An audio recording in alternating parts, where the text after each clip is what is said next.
Up to a couple of years ago, my knowledge of Tom Wacaster was limited to a couple of sources. Number one, getting to hear him and to speak to him during lectureships at different congregations and wherever we might be traveling together, seeing him on the same programs and so forth, or through his material. He has written a great amount. He has written 13 commentaries, including 7 volumes on the book of Psalms. If you do not have that, you need to get that. That is excellent, excellent material. He has recently completed a commentary on the Gospel of John, The Magnificence of Jesus. If you don't have that, you need to look into getting it. He is working on a 2-volume commentary on the Gospel of Matthew, The Majesty of Jesus. If you haven't already, you need to sign up for the mailing that he sends out each week, a weekly column. You can go to, can they go to your website for that, churchsoftwareplus.com. Also there you'll find a database system for churches, for preachers. Just watching Brother Wacaster work is tiring. Sometimes I'll just be sitting there watching him work, and it's exercise. Now, I'm amazed as much as he does that his office is cleaner than mine. He may say, well, it wouldn't take much to be cleaner than yours. But anyway, he is a great worker. And I say that was, before I really had an opportunity to meet him when he came to the School of Preaching and started working. And then not only did I appreciate him from that scholarly perspective, if you will, I appreciated him as a friend, as what I saw in him, a husband. He and Johnny Ann are married. They have 2 children, 5 grandchildren. You look at him, you see the way that he lives his life. He is a consummate Christian. And I appreciate being able to get to know him, to watch how he lives, how he teaches, how he works among these students, the care that he gives to the Lord's work. Not just here. He's done mission work in South Africa, in Ukraine, in India. In fact, with regard to the India work, he's closely connected with the preaching school, Kakinada School of Preaching in Kakinada, India. He is just a great, great student of God's Word, a great worker. And I know we will benefit by hearing him speak this hour on purity in business. Brother Tom. Actually, I have completed the volume on Matthew now. Sent the 2nd volume in fact, yesterday, and hopefully have that in hand by the 1st of June. Thank you, Dan, for those kind words. I don't know that I'm deserving of them, but I appreciate them nonetheless. If you're not a businessman or a businesswoman, that doesn't mean there's nothing in this lesson for you, because the principles that deal with the relation of man and of employers and employees, or masters and servants, is applicable in a number of ways in various walks of life.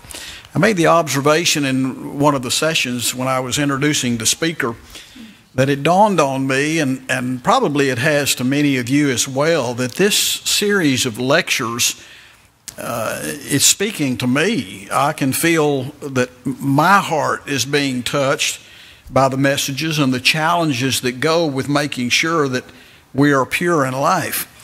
I'm afraid that there is an attitude that is being manifested even among some brethren today, that sin is not all that serious, when in fact it is, and purity of heart is absolutely mandatory if we're going to be pleasing in the sight of God. A number of years ago, I had a deacon in the Lord's church that we were visiting together. I think it was at the time that some movie about the assassination of John F. Kennedy was very popular, and he had gone to see that movie. I refused to go see it because it was R-rated. But I was curious as to why that movie was R-rated, and he commenced to tell me about the graphics in the movie, and I said, what about the language? And he said, pretty rough language. And I said, do they use God's name in vain? And he sort of cringed. I think he was perhaps embarrassed, and he said, yes, they use God's name in vain. But you know, if you can get over that, I cannot get over that.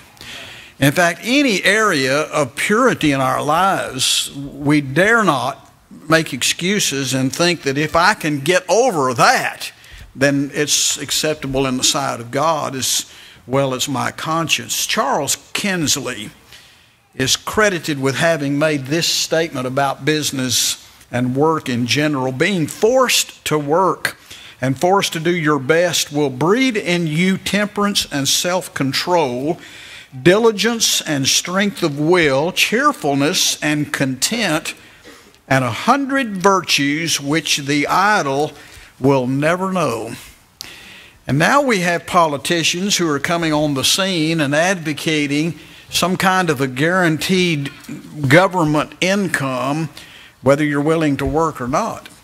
It runs contrary to everything that's biblical and everything that's right.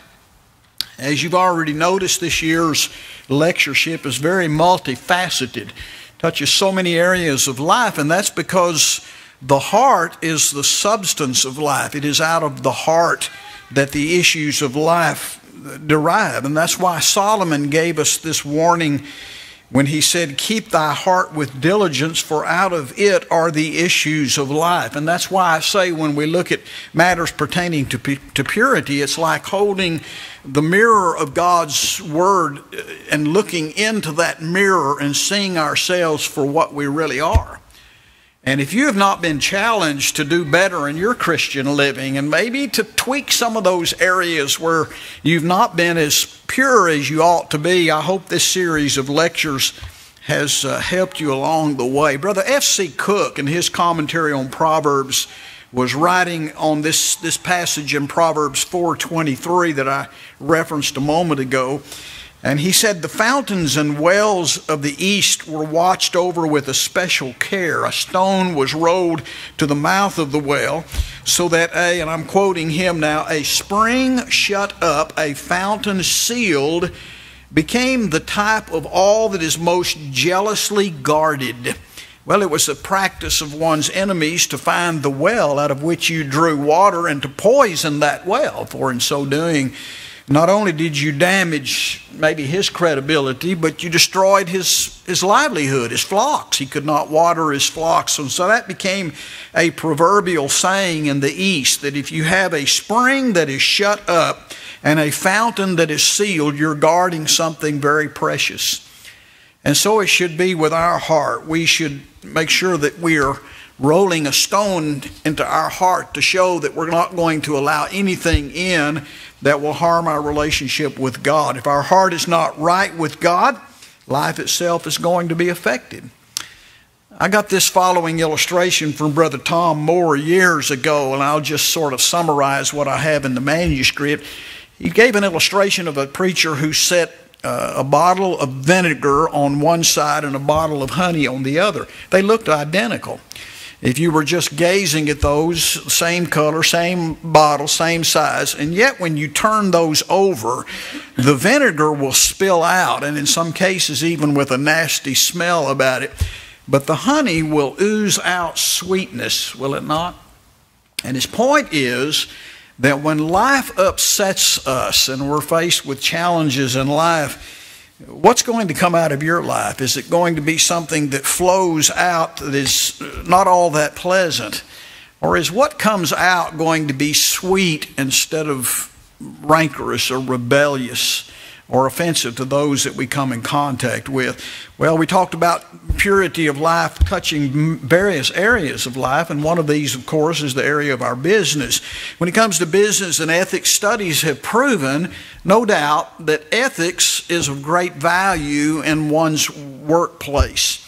In fact, I did a search on the internet in preparing for this lesson. I just typed in business and ethics, And there were tens of thousands of pages that I could have visited. I spent maybe 15, 20 minutes just reviewing some of those websites to see what they had to say. And without any exception at all, every one of them showed the value of ethics in business. There were none to the contrary, which shows me that businesses, employers, recognize the value of purity in business. One of these was a case study of Cadbury Schweppes, a very popular candy company. And in that study, they made this observation: ethics concern an individual's moral judgments about right and wrong. Decisions taken within an organization may be made by individuals or groups, but whoever makes them will be influenced by the culture of the company. The decision to behave ethically is a moral one. Employees must decide what they think is the right course to action. And here's an interesting observation that was made. This may involve rejecting the route that would lead to the biggest short-term profits.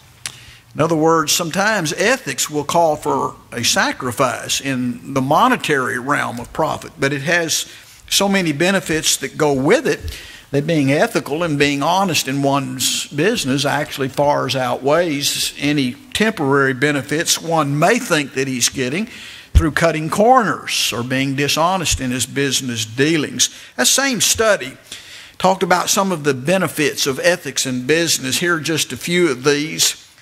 It attracts customers to the firm's products. You know what I was thinking as I was rereading this yesterday?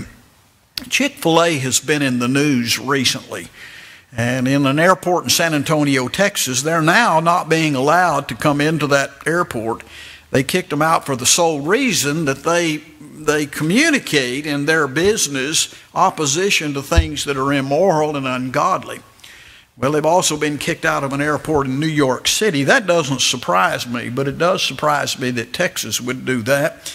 But you will attract customers to the firm's products. You will make employees want to stay with the business. You will attract more employees wanting to work for the business.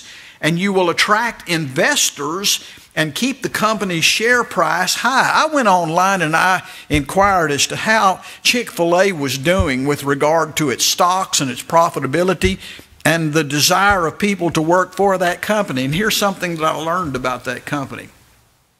That not only are they very ethically based and very Christian-centered in their business practices, but they are at the top of the list of people seeking franchises in order to enter into the business world. And then in addition to that, those who work for Chick-fil-A have a less dropout rate than the employees of other companies who seem not to care about the ethical basis in their business. So the advantages and the benefits are quite stark, are they not? And then on the other hand, this study continues that all these sites that I visited, on the other hand, this same study with Cadbury Schweppes said unethical behavior or a lack of corporate responsibility may actually damage a firm's reputation and make it less appealing to the stakeholders. I would not want to invest in a company that was ethically questionable, would you? Just for the simple reason is you may never know how the employees or the employers are cooking the books or misrepresenting the product itself. Quick search on the internet proved thousands of possible sites. I visited a number of these and I walked away with a distinct impression that ethics in business does make a distinct difference, not only from the viewpoint of the employer, but also from the viewpoint of the employee. Here's another observation from a website known as, it's called Investopedia, Ethics in Workplace was the title of the article. And looking at this from the viewpoint of the employee, the one who is working for the companies, it had this observation: when management is leading an organization in an ethical manner, employees follow in those footsteps. Employees make better decisions in less time with business ethics as a guiding principle. This increases productivity and overall employee morale. Well, if I were working for a company and I see that the leaders in that company are desirous to instill ethical principles in the practice of their business, I'm more prone to follow their lead and be honest in my practice as well. I'm going to do two things in our lesson for this hour. We want to look at the ethics of work, and then we're going to spend some time look at the ethics in work, and then we'll close with some general observations. And whether you're an employee or employer, whether you own a business or whether you work for someone else, I think you can benefit from some of the principles in this. Let's talk about the ethic of work, the ethic of work. And this is looking at business from the aspect of the desire and the need for people to work. I mentioned as I started this lesson that we have politicians now in Washington who are advocating being paid an income whether they're willing to work or not. But there's great value just in the ethic of work. In 1972, Time magazine ran an article on trends in America with regard to work ethics. The late Batsell Barrett Baxter actually selected an interesting quote from that issue of Time, and he shared it with his readers. Now, I realize this was a half century ago, but what I want you to see is what began a half century ago, or maybe even longer than that, has evolved to a situation today where it's even worse. Here was Brother Baxter's comment about the ethic of work. There are signs aplenty that the work ethic is being challenged, and not only by welfare recipients. In offices and factories, many Americans appear to reject the notion that labor is good in itself. More and more executives retire while still in their 50s, dropping out of jobs in favor of a life of ease. People who work often take every opportunity to escape. In auto plants, for example, absenteeism has doubled since the early 1960s to 5% of the workforce. What Brother Baxter was saying is that at any given day in the automobile industry, there were 5% of the workforce who called in sick or simply did not show up. And on weekends, on Mondays and Fridays, that percentage rose to 15%. Now, lest we think things are about the same, maybe they've gotten better because of the affluence of our society, I want to call your attention to an article that was entitled 3 Reasons Millennials Are Getting Fired, and it focused upon the attitude of millennials today toward work in general. I thought everybody knew what a millennial was. It's those between generally the age of 20, 22 to 35 who are out of college and are in the workaday world now. But I found this observation quite interesting. Millennials tend to work only the minimum time expected and will push for flexibility and a reduced work schedule to create more time for other pursuits. Being demanding, that is the millennials, being demanding when and how they want to do their job can be viewed as disrespectful. Well, if I were an employer and I were trying to hire someone into my company, I wouldn't want someone to come in and say, well, I'll work for you, but I'm only going to work Mondays and Wednesdays, and if you don't like that, that's tough. How many employers would hire people like that? That may explain why there's an increasing percentage of millennials who are unemployed and living on what we call the social welfare systems. But there was also an illustration in this particular quote from this article about millennials in general. And as they applied it, they looked at some of the things around us, and one that caught my attention was, you look at how we feel about the way that dysfunctional phone cable companies work. It's annoying when they announce they can come out on a certain day, but they can't tell you what time, and then they tell you they'll call the day that they're supposed to come, and they'll give you a 4-hour window, and they can't commit to that hour. And how many times after you've made arrangements to be present for 4 hours for them to come either install or repair something, they call and finally say, we can't get you today, so we're going to reschedule it, and you have to go through the same process all over again. That is an example of the attitude toward work in general that's being reflected in our society. Well, that changing attitude toward work, I think, is also reflected in the social systems that we have. And I'm not disparaging those who are honestly in need or who are down on their luck, who need social assistance. I'm talking about those who take advantage of social assistance programs for selfish purposes. They actually shun work.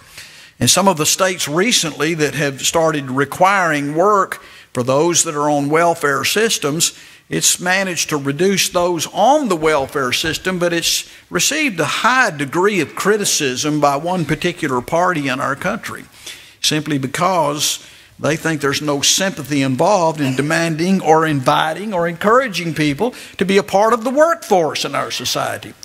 But being a part of the workforce is a biblical principle. Having an ethic about work, about the opportunity to work and the need to work. Thomas Carlyle had this observation. He said, the most unhappy of all men is the man who cannot tell what he's going to do, who has got no work cut out for him, for work is the grand cure of all maladies and miseries that ever beset mankind. Well, I'm not so certain I would agree that it would include all, but certainly the lack of respect for work and the ethic of work as presented in the Bible has produced untold miseries in our society.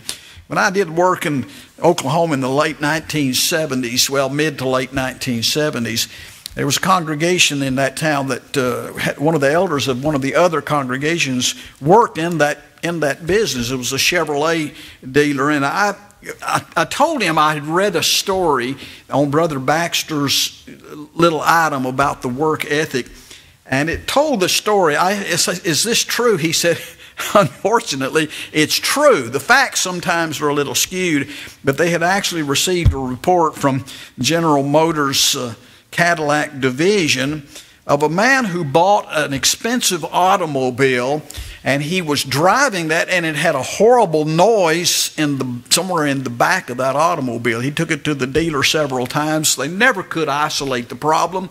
He finally took it to a private mechanic that he had, and after careful research, taking off some panels in the back of the trunk, they found a bottle that had been stuck in an isolated spot with a note in it that said, "So you finally found me."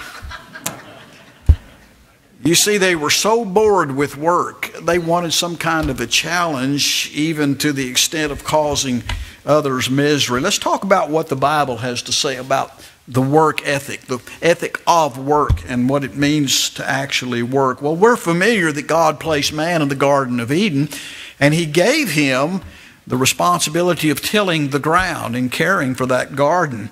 The Israelites, when they went into Egypt, were welcomed by Pharaoh. Why? Because they were willing to engage in some of the menial tasks, perhaps caring for Pharaoh's cattle in addition to theirs, but they were not afraid to work. And by and large, the Jewish nation has been characterized by a strong work ethic. And I mean that in the sense of desiring to work. Not so much from the viewpoint of honesty, but at least from the viewpoint of wanting to work. Listen to some of these choice scriptures from the pen of Solomon. In Proverbs 6:6-9, "Go to the ant, thou sluggard, consider her ways and be wise, which having no chief, overseer, or ruler, provideth her bread in the summer, gathereth her food in the harvest. How long wilt thou sleep, O sluggard? When wilt thou arise out of deep sleep?" Solomon goes on to write these words in chapter 14, verse 23, "In all labor there is profit." And then in Proverbs 30 and verse 25, "The ants are a people not strong, and yet they provide food in the summer." Proverbs 31 verse 27 describes the worthy woman in that beautiful chapter, and yet part of her character traits included the fact that she looks well to the ways of her household and eateth not the bread of idleness. So you see, you don't have to be employed by an employer to see the importance of the ethics of work, of being actually involved. The Old Testament is not the only one that has scriptures dealing with the ethics of work. New Testament is just as clear, seems to me perhaps even more so. Acts chapter 20 and verse 35, here's what the Apostle Paul stated, "In all things I gave you an example that so laboring you ought to help the weak and to remember the words of the Lord Jesus that He Himself said, it's more blessed to give than to receive." What about that passage in Romans 12:11? "In diligence not slothful, fervent in spirit, serving the Lord." What about Ephesians 4 verse 28 that we are familiar with? "Let him that stole," you heard of the story of the man that just rearranged the punctuation on that, didn't you? "Let him that stole steal." Period. No more working with his hands. Well, unfortunately, that's not what that passage says. Let him that stole steal no more, but rather let him labor working with his hands the thing that is good, that he may have whereof to give to those that are in need. I think there needs to be an examination of our attitudes toward why we labor and receive pay to begin with. If we think that labor is designed simply for us to lay by and store for our own goods, as the rich man in Luke chapter 12 in that story that Jesus told, I think we have a misunderstanding of why God blesses us with material things. We are blessed with material things to help others.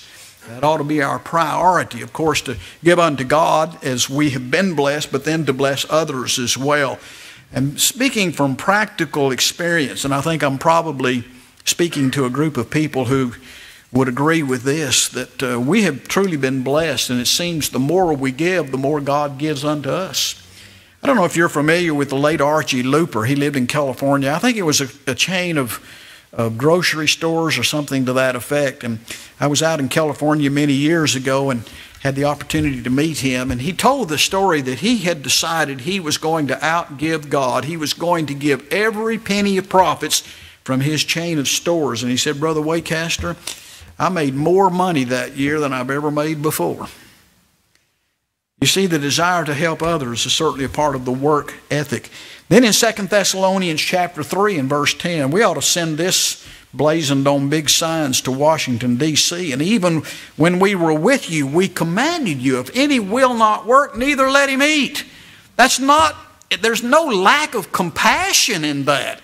It's a biblical admonition, a command that helps others to see that they need to be involved, or they're going to suffer the consequences personally. They're going to suffer and not be able to eat. Well, maybe that'd be good for some of us. What about 1 Timothy 5 and verse 8?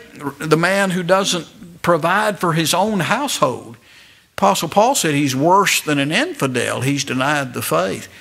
And all of those passages, I think, are applicable from the standpoint of just basic principles, biblical principles, and particularly as they apply to the relationship between employers and employees. I'm going to spend some more time on Ephesians chapter 6, verses 5 through 8 in my second point, but you're familiar with the passage where Paul describes the relationships of servants to their masters. The servant is to labor as if he's laboring unto God or for God. That's what he has in mind. And I think there's a beautiful illustration that Brother Baxter shared with his readers.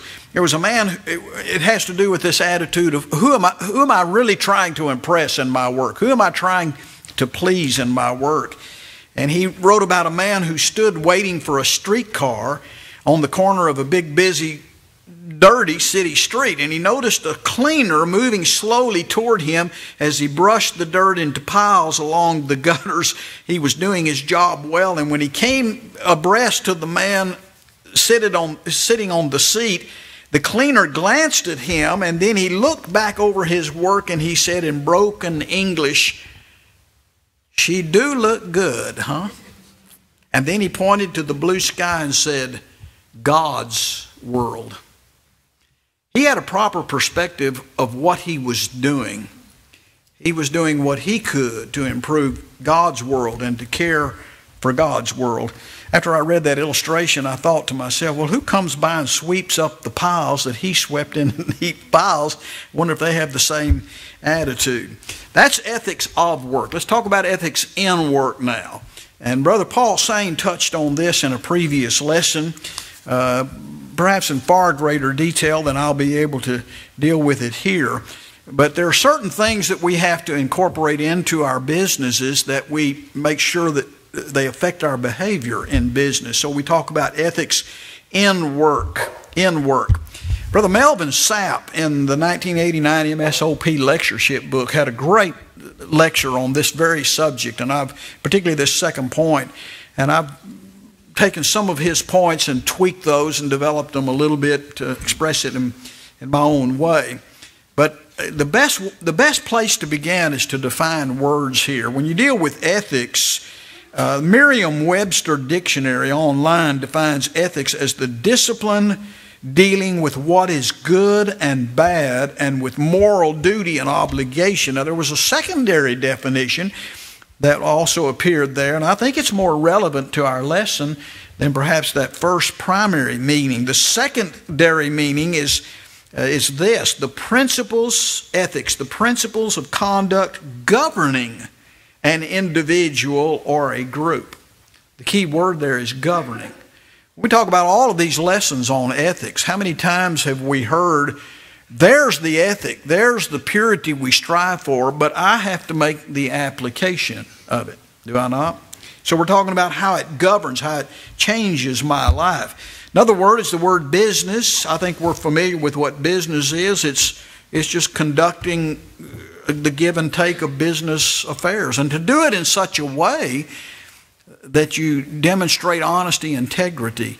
I heard the story many years ago, maybe you've heard this, of a little lady that went into the local grocery store, the little butcher department in the grocery store back when they used to have butchers back there, and they would cut the meat the way that you wanted it, and there was a chicken in the window. He only had one chicken, that was it. It weighed 3 pounds exactly. And she said, I need a chicken. How much does this one weigh? And he said, 3 pounds. And so he got it up there and weighed it. And she said, do you have one just a little bit larger than that? And he said, I think we do. And he took the chicken off the scales and he stuck it down under the cabinet, kind of rustled around and pulled one up and stuck it on there and put his thumb on the scale and said, this one is 3.5 pounds. She said, I think I'll take both of them. So be careful in your practice of business. Well, so that's what we're dealing with here. The relationship of buying and selling to such an extent that we want to exercise proper ethics. Brother Sain dealt with the passage in James 5, so I'm not going to spend a lot of time on this. But there are a couple of words in that I want to emphasize. James says, come now, ye rich, weep and howl for your miseries that are coming upon you. He talks about the gold and the silver. They're witnesses against you. But look at this particular phrase here. You have laid up your treasure in the last days.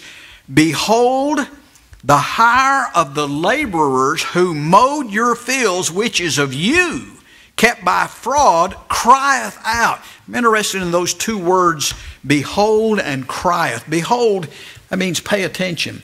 This was not an inspired suggestion, as might have been the case with Paul dealing with the present distress. This is a command from God. These are essentials that have to be applied to our life. And then the other is this word crieth. It means more than just weeping. Brother Guy in Woods had this to say about that word. It means to yell. And thus we learn that the wages which these covetous people improperly retained from their poor laborers yell to high heaven for vengeance. Though the rich will not listen to the entreaties of the poor whom they are defrauding, God will. And He duly records the transactions from which judgment will be rendered in the last day. That passage ought to be read by every single employer. To treat those whom they hire in a fair manner. And I'm not going to get into the discussion of minimum wage or what's not minimum wage, but I've learned something from just practical experience. That when a person shows himself to be a hard worker, even if he enters in at the minimum wage level, he does not stay there very long. For he will rise through the ranks, so to speak. We had a brother in Mount Pleasant, Texas, when I moved there. And he was an honest, hard worker, but he was working in a store, a video shop, that I encouraged him to get out of. I said, I think you're peddling material. It wasn't his store. He just worked there. I said, I think you're in a situation that's not becoming to the child of God. And very patiently, I worked with him, and I said, Ron, you need to get out of this business. And I met with him one Friday, I think over about 3 or 4 weeks. And I walked into his shop, and I said, Ron, when you leave tonight, lay the keys on the desk, and you tell your boss you cannot work in a place like this. Did you know he did that? And Sunday morning he said, Brother Tom, I did what you said. I put the keys on the desk. I said, do you have a job offer yet? He said, no, sir. I said, well, I've got a spare bedroom and some extra food if you need it. But you know what? Come Monday, he was called by the local bank, and he was offered a position just delivering mail to the different offices in the complex, the bank complex. And over the years, he has risen through the ranks, and God has blessed him. And he now is the head over that department. All because he had the faith to turn his back on things that were wicked and evil, and in order to please his God. There are so many other passages, but when I look at all of this, there's this matter of honesty in employer and employee relationships. There is the servant-employee must show respect. I'm talking about the employee. If I'm going to be blessed, these are things that have to be incorporated into my work ethics. Honesty, showing respect for one's master with fear and trembling, Ephesians 6, verse 5. Manifesting an appreciation for and respect for authority even in the workplace. Giving one's best, not half-heartedness, but one's best. And that covers a lot of area. I want to touch on Daniel 6 for just a moment. Even though Daniel 6 and verse 4 does not actually present what we would say as a work ethic, what it says is that Daniel conducted his business in such a way that God blessed him and rose him through the ranks. And his enemies knew that the only fault they could find in him would be in his relationship with his God. They couldn't find anything. And you know the rest of the story. And so you have ethics of work, and then you have ethics in work.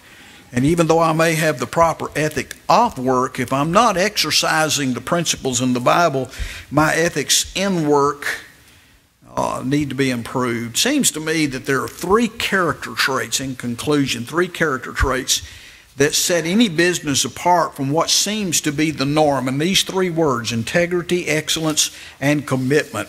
Those who are pure in business possess integrity. Profits do not drive the business. It's what's right and wrong that drives that business. There is congruency between what the business verbalizes and what it practices. The second word is this word excellence. Every year at Memphis School of Preaching, we select a word to impress upon the students. This year's word is excellence. And those who are pure in their business are committed to excellence, not, well, that's good enough for government work. You've heard the phrase, have you not? But they're committed to excellence in all that they do.